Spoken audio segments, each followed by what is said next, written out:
This is Japanese ceremonial tea. It's good on a cold day. See, our problem is we don't really know how to stop. We've got something started and we see it's going in a wrong direction. And I think the difficulty is, to borrow an old Chinese saying, that when the wrong man uses the right means work in the wrong way. In other words, there's something wrong with the way we think. And while that is there, everything we do will be a mess. Now, what is it that's wrong? Now, as far as I can see, the basic mistake is that we've invented this wonderful system of language and calculation, and that it is at once too simple to deal with the complexity of the world, and also we are liable to confuse that system of symbols with the world itself, just as we confuse, say, money with wealth. A lot of people are in business to make money instead of wealth. When they make the money, they don't know what to do with it.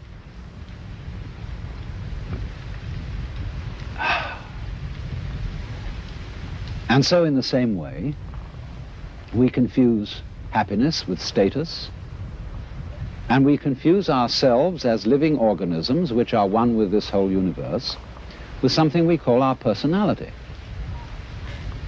Now, what is our personality? Our personality is what we call our image of ourselves, and also our thought about ourselves, our idea of ourselves. This is the person. In other words, what people meet and understand, and what I understand as Alan Watts, is a big act which is not really me. Because in the image of Alan Watts, there are not all my unconscious processes, both psychological and physical. The construction of my brain is not contained in the concept Alan Watts, and the concept Alan Watts does not contain the inseparable relationships which I have with all the rest of the universe. And therefore that concept is a fraud. And when it's mistaken for the real me, there's a confusion. Because if somebody says to me, Alan Watts, do something about it, the concept Alan Watts can't do anything. In other words, because it's only a concept, you can't make it lift a weight, just as 3 is a concept. 3, the number. You can't make just plain 3 do anything. So also you can't wrap up parcels with the equator. It's a useful imaginary line, but it can't do anything. But we all feel that this concept of ourselves, which we call our personality or our ego, can do something, because we think it really exists. And I'll tell you why we think it exists. What happens when you, if I were to say to you, now look hard at the television screen, really look at it. What do you do as distinct from just watching it in the ordinary way when you say, now I really got to see that? What do you do? Notice that you tighten muscles all around here, that you frown a little, you clench your teeth perhaps. Now what has that got to do with seeing anything clearly? It has absolutely nothing to do with it. Same thing when you listen carefully. Now listen, catch everything that's said, or you start tightening up around your ears. That has nothing to do with hearing clearly. Now, from the moment we were little children, when teachers in class screamed at us, pay attention, we go tight in various ways, either to see or hear more clearly, to concentrate, or to will something which is supposed to be difficult to do. And that constitutes a habitual tension over the whole body that's there almost all the time, and that feeling of unnecessary tension is, as it were, the material sensation upon which we fasten this concept of I. We hang it on to that feeling. The concept is not us. The feeling of tension is completely phony. It has nothing to do with success in seeing, hearing, or acting. And so we get the marriage of an illusion with a falsehood, and that we call ourselves. And no wonder we feel cut off from everything, alienated, frightened of life and death. So what has to happen is we have to come back to a sane, view of our own life, which is the way we really are, an organism functioning in terms of the whole environment, with the whole environment, instead of this funny little separate personality. But how are we going to do that? People say, oh, you can't change human nature overnight. You're asking us to give up the ego. And that's the most difficult of all things to do. Actually, it isn't. Because the ego doesn't exist. But of course, if you try to give up your ego with your ego, then it'll take you to the end of time. Because this is the point. You can't transform yourself. You can't make yourself sane. You can't make yourself loving. You can't make yourself unselfish.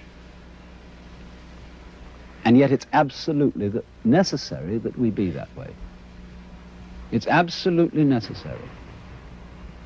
If we are going to hand over the direction of nature to nature, which is what it comes to, it's absolutely necessary that we let go of ourselves, and it can't be done.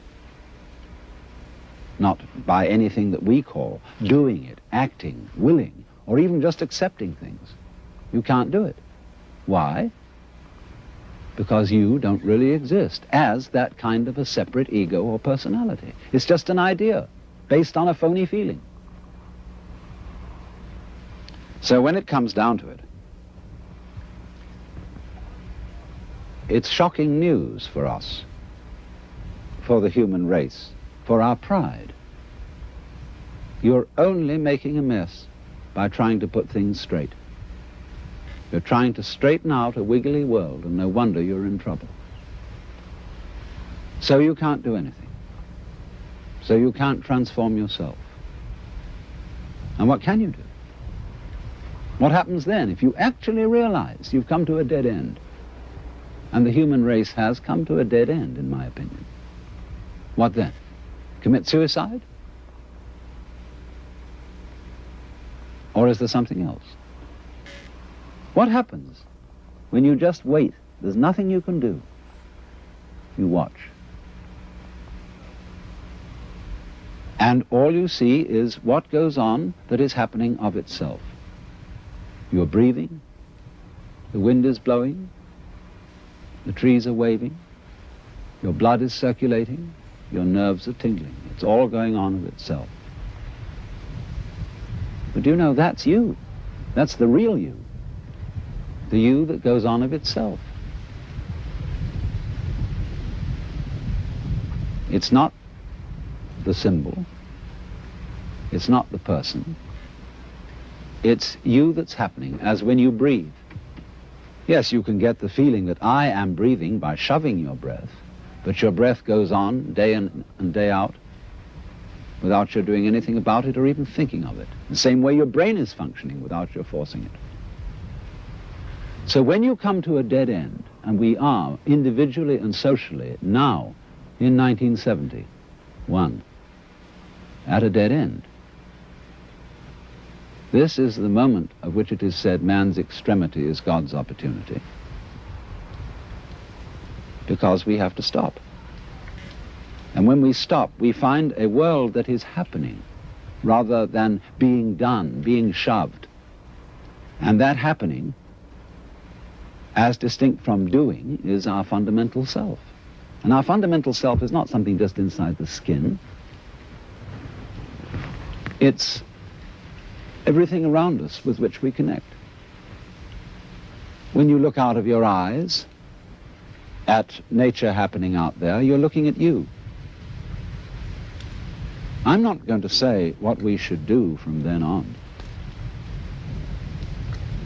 but simply that before we think of doing anything in this critical situation,